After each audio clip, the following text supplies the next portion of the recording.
Je suis Joyce Meyer et j'ai vu la puissance de Dieu transformer ma vie et il fera de même pour vous. Vous voulez être heureux et être satisfait? Combien veulent ceci? D'accord. Vous ne pouvez pas le faire avec un pied dans le monde et un pied dans le royaume. Vous ne pouvez pas cacher un tas de choses sans vous en occuper. Vous devez suivre le programme de Dieu car il ne suivra pas le vôtre. Le contentement est le résultat de la justice, du fait d'être juste devant Dieu. Et oui, la Bible dit que nous sommes justifiés devant Dieu par le sang de Jésus-Christ.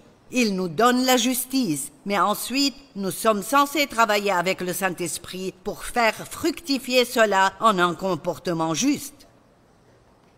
Nous sommes justes devant Dieu, mais notre comportement doit être conforme à cela. Dieu nous donne tout ce dont nous avons besoin, une graine de tout ce dont nous avons besoin, pour être tout ce qu'il nous a demandé d'être. Il ne nous demanderait pas de faire le bien sans nous donner la justice.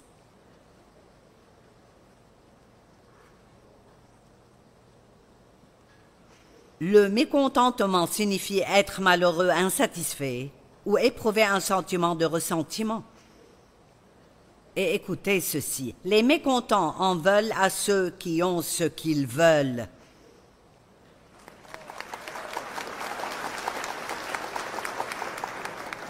Et bien souvent, nous porterons des jugements. Ils n'ont pas besoin d'une maison aussi grande. Eh bien, tu n'aurais pas dû dépenser autant d'argent. Tu n'as pas besoin d'une voiture comme celle-là. Je n'ai jamais vu quelqu'un être jaloux de ce que j'ai s'il en a un aussi.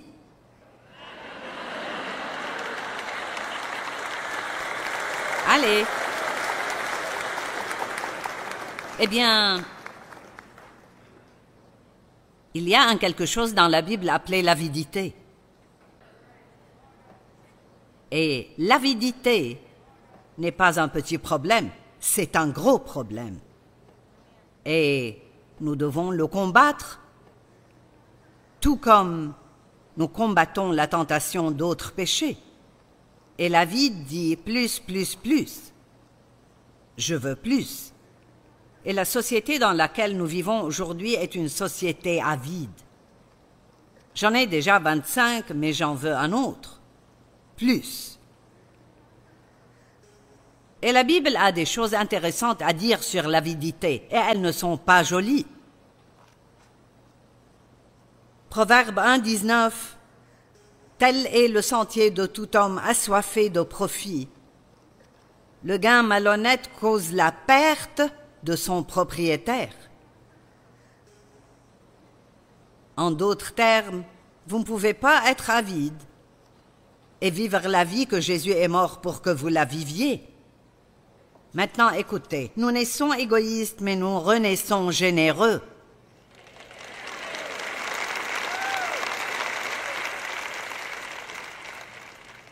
Nous sommes nés avides, mais nous renaissons donateurs.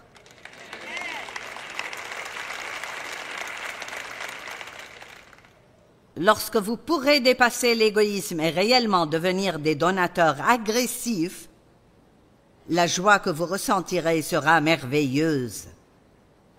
Mais nous devons d'abord vaincre cette avidité. Le premier, c'est ce « et moi ». Et vous savez, pourquoi devrais-je donner tout ce pour quoi j'ai travaillé? Eh bien, il y a de la joie à donner. Il y a plus de bonheur à donner qu'à recevoir. Et je ne parle pas seulement de donner de l'argent dans l'offrande. Ne vous inquiétez pas, je n'accepte pas d'autres offrandes ici aujourd'hui. Je parle de vivre une vie de générosité. À tout point de vue, de comment vous donner des pourboires à vos serveurs. Soyez généreux dans les compliments, soyez généreux dans les sourires. À tous égards, soyez généreux. Nous étions assis derrière pendant la pause déjeuner. Et j'ai dit, j'ai ce sac à main depuis 7 ans et j'en ai besoin d'un nouveau. mais je cherche quelque chose de spécifique. Je n'aime pas les sacs à main qui ne se ferment pas. Je veux des poches, ce genre de choses. Environ 1 heure plus tard, Ginger revient du magasin avec un sac à main exactement comme je le voulais. Et j'ai cherché pendant 3 ans et je n'ai pas trouvé de sac à main comme celui-là. Et je vous le dis, si vous êtes généreux et vous n'êtes pas avide, Dieu vous donnera ce qu'il veut que vous ayez. Allez! Et Dieu ne veut pas que nous essayions de tout obtenir pour nous-mêmes. Il veut que nous vivions pour rendre les autres heureux. Ensuite, il utilisera d'autres pour vous rendre heureux. C'est une toute nouvelle façon de vivre. Et c'est une nouvelle voie pour beaucoup de chrétiens. Il y a tellement de gens dans le monde qui ne savent pas recevoir. Et il y en a beaucoup. Oui, pas moi non plus. Vous ne voulez pas m'offrir quoi que ce soit parce que je le prendrai. Je donne bien et je reçois bien. Amen. Je ne supporte pas quand j'essaye de donner quelque chose à quelqu'un et il me dit...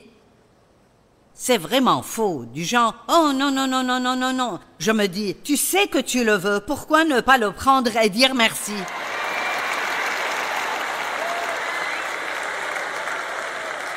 Sans cette fausse humilité. « Oh non, non, non, non, non ». Je déteste ça. Parfois, si je veux donner quelque chose à quelqu'un, je demande à quelqu'un d'autre de le lui donner.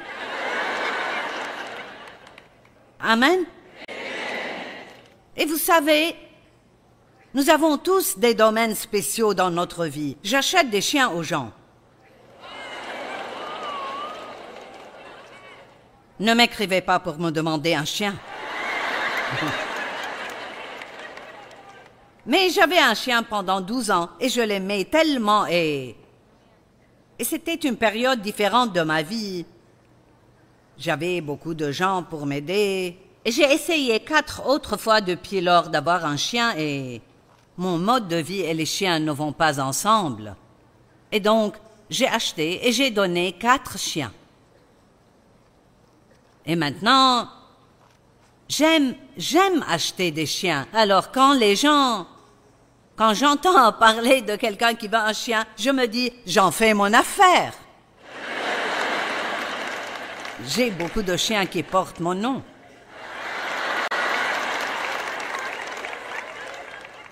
Une fille au travail, je lui ai acheté un chien, elle l'a nommé Hamish J. Donc...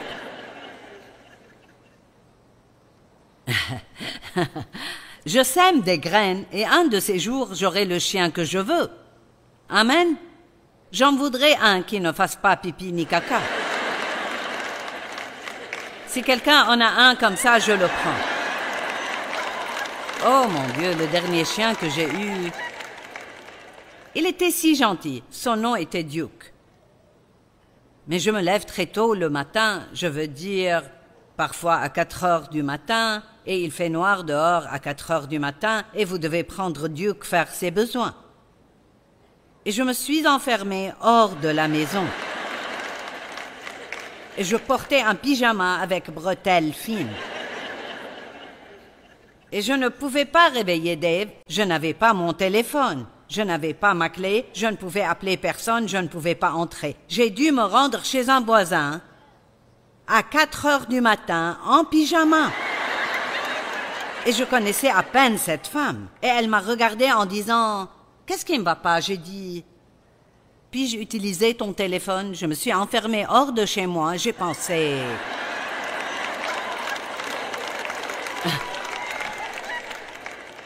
Je ne sais pas pourquoi je vous raconte cette histoire. Un esprit avide attise les conflits, mais ceux qui font confiance au Seigneur prospéreront. Vous pouvez demander à Dieu tout ce que vous voulez qu'il vous donne, mais ne soyez pas mécontents si vous ne l'obtenez pas comme vous le souhaitez quand vous le voulez. Amen.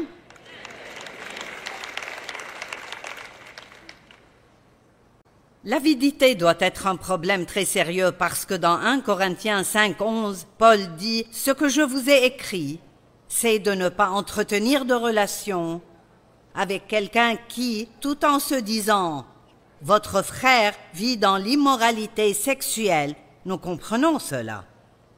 Et idolâtre, nous comprenons cela. Un ivrogne, nous comprenons cela. Un cupide, un calomniateur ou un escroc. Eh bien, combien de chrétiens calomnient les autres sans même y penser? Ça doit être un problème. Laissez-moi vous poser une question. Avec combien de personnes grincheuses, grognons, plaignantes et ingrates traînez-vous? Oh, vous me regardez comme...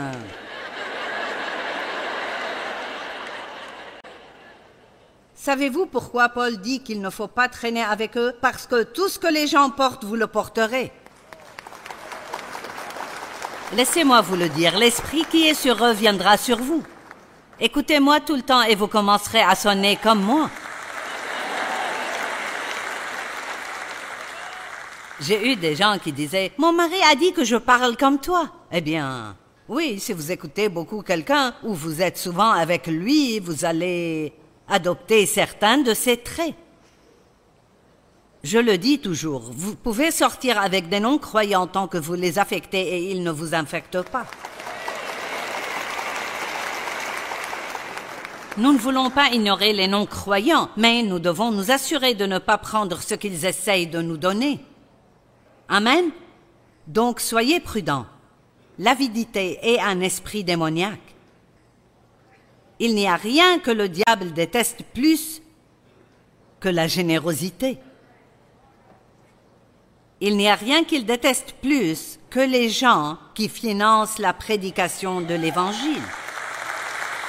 Amen. C'est pourquoi nous avons toute cette bizarrerie aujourd'hui dans l'attitude des gens concernant des offrandes.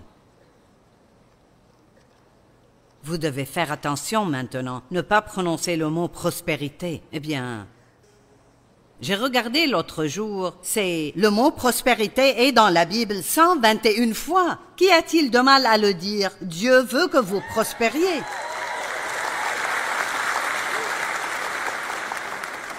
Et cela ne fait pas de moi une prédicatrice de déclarer et vous posséderez. On dit que j'enseigne la théologie de la prospérité. C'est stupide. Ce n'est pas tout ce que je prêche. Cela ne représente qu'une très petite partie de ce que je prêche. Je prêche sur la maturité spirituelle. Le diable ne peut tout simplement pas supporter que vous disiez aux gens que Dieu veut les bénir. Le diable veut que vous n'ayez rien pour que vous ne puissiez rien donner. Maintenant, je me mets en colère.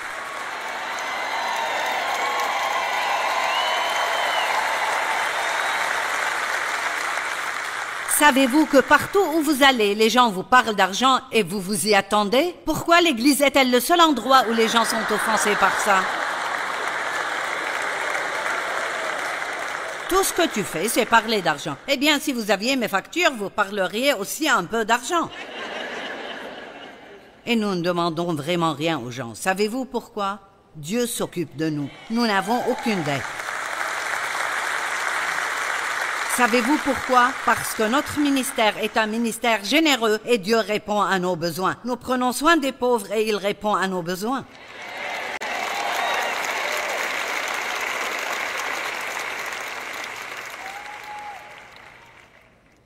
Wouh!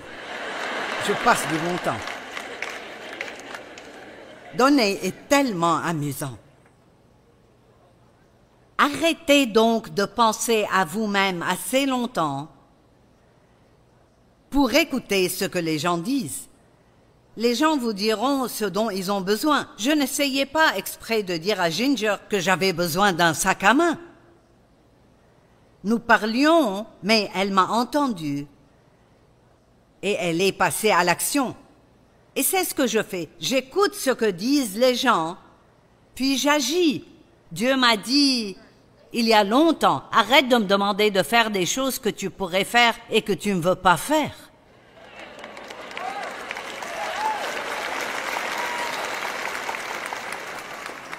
Oh mon Dieu, Suzy Q au travail. Son matelas a 30 ans. Pourrais-tu l'aider à obtenir un nouveau matelas? Il dit, achète-en lui un toi-même. Vous m'entendez? Certains d'entre vous sont plutôt déconnectés, c'est comme...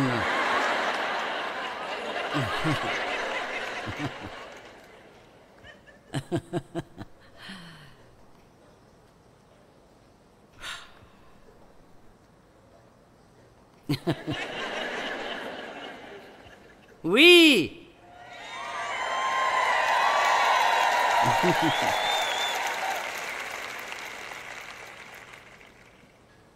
Rendez le diable fou. La générosité est un combat spirituel. Vous savez cela? Eh bien, tu sais, je ne peux pas donner tout mon argent. Personne ne vous dit de tout donner. Je dis juste, soyez généreux.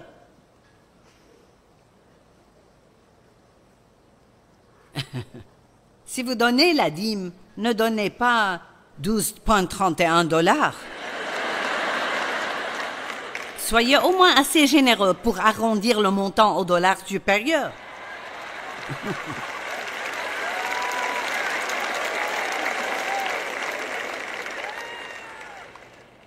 Ah, je vais m'attirer des ennuis si je ne sors pas d'ici. Allez, écoutez, soyons courageux. Regardons Malachie 3, 10 et 11. Apportez toutes les dîmes à la maison du trésor, afin qu'il y ait de la nourriture dans ma maison. En d'autres termes, partout où vous voulez manger, c'est là que vous devez donner. Mettez-moi ainsi à l'épreuve, dit l'Éternel, et vous verrez si je n'ouvre pas pour vous les fenêtres du ciel. Waouh!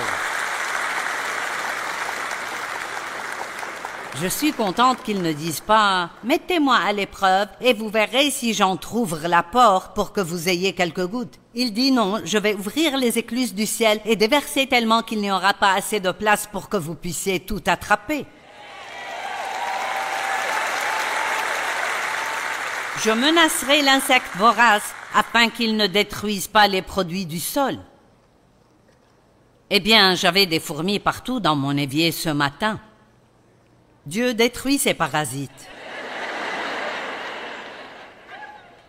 Maintenant, beaucoup de gens disent, tu ne peux pas... La dîme est sous la loi. Eh bien, je ne discuterai pas avec vous à ce sujet, mais s'il pouvait donner la dîme sous la loi, que devrions-nous faire sous la grâce? Non, ne donnez pas la dîme, faites plus.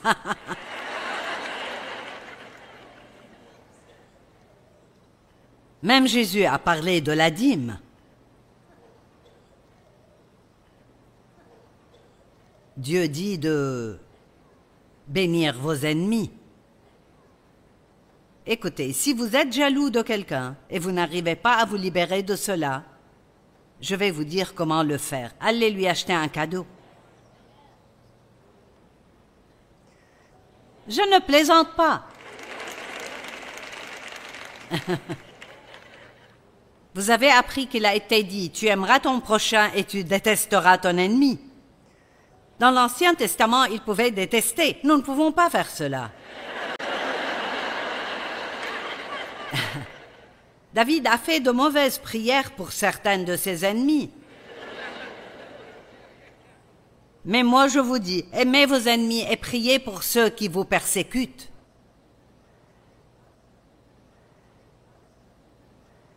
Et lorsque vous donnez à ceux qui vous ont maltraité, c'est moi qui dis cela, vous confondez et vous battez l'ennemi.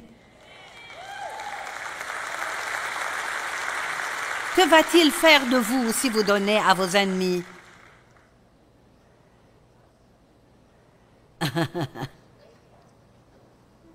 Certains d'entre vous pensent à quelques personnes à qui vous devez donner et vous vous dites « ça coûtera cher ». Savez-vous combien ça a été dur quand Dieu m'a dit de m'occuper de mes parents jusqu'à leur mort? Quand il m'a mis cela sur le cœur, je l'ai réprimandé. Je pensais que c'était le diable. J'ai dit, il n'y a aucune chance que Dieu me demande de faire ça. Aussi, si il le fera. Vous dites, ce n'est pas juste. Eh bien, je lui demande de faire beaucoup de choses pour moi que je ne mérite pas. Et il les fait. Cherchez à être bon envers les autres. Si Dieu vous demande de faire quelque chose pour quelqu'un, ne soyez pas le genre de personne qui a besoin de 3 prophéties et de l'apparition d'anges. Mon Dieu, si c'est vraiment toi. Mon Dieu, si c'est vraiment toi. Donne-moi une confirmation si c'est vraiment toi. Mais même si ce n'est pas vraiment Dieu, il ne se mettra pas en colère contre vous pour avoir béni quelqu'un. Alors j'ai arrêté toutes ces bêtises il y a longtemps. J'ai dit, Seigneur, tu n'as pas à me prouver que tu veux que je bénisse les gens. Je vais les bénir à moins que tu me dises de ne pas le faire. C'est bon? Allez, faisons quelque chose de nouveau. Rendons le diable fou. Eh bien, je vais vous donner quelque chose à quoi penser. Tout d'abord, la générosité est une arme.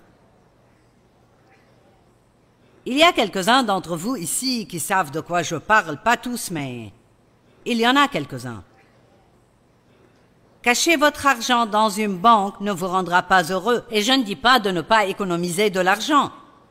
Vous devriez être préparé pour votre avenir. Mon mari a un excellent plan pour le don. De tout ce que vous obtenez, vous devriez en économiser, en dépenser et en donner.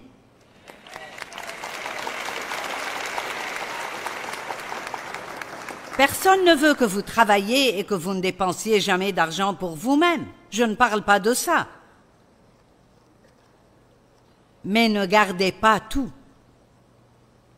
Économisez-en, donnez-en, dépensez-en. Nous disons toujours, mon Dieu, je voudrais que nous ayons le pouvoir qu'ils avaient dans l'Église, dans le livre des Actes. Ok, vous voulez ce genre de pouvoir? Ananias et Saphira ont gardé ce qu'ils avaient promis de donner et sont tombés raides morts.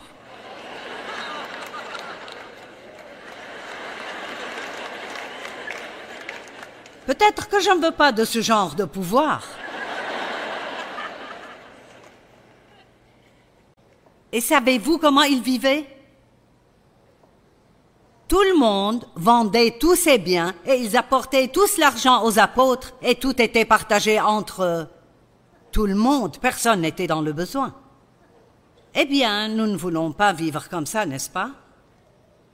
Je ne te donnerai pas ce pourquoi je travaille. Non, nous ne devrions pas donner de l'argent à des gens qui ne travailleront pas. Mais nous devrions aider les gens qui font de leur mieux et qui souffrent encore.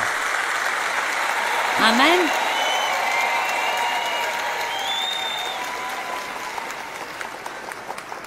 Et vous savez, l'une des choses qui ne va pas dans l'Église, nous avons confié au gouvernement la tâche de s'occuper de tout le monde. Et avez-vous déjà pensé à cela? Ils n'ont rien à donner à personne à moins de le prendre d'abord à quelqu'un d'autre.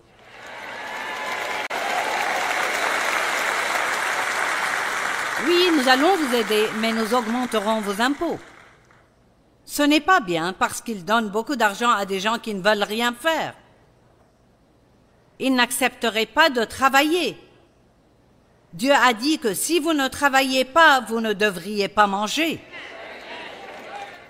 Je parle du fait que nous devrions aider les gens qui sont privés de leurs droits et qui font de leur mieux, mais ils ont besoin d'aide.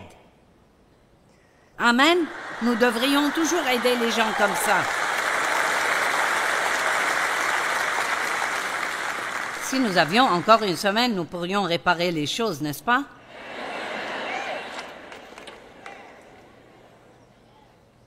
J'ai écrit une déclaration finale, je vais la lire. L'attitude de contentement a une voix.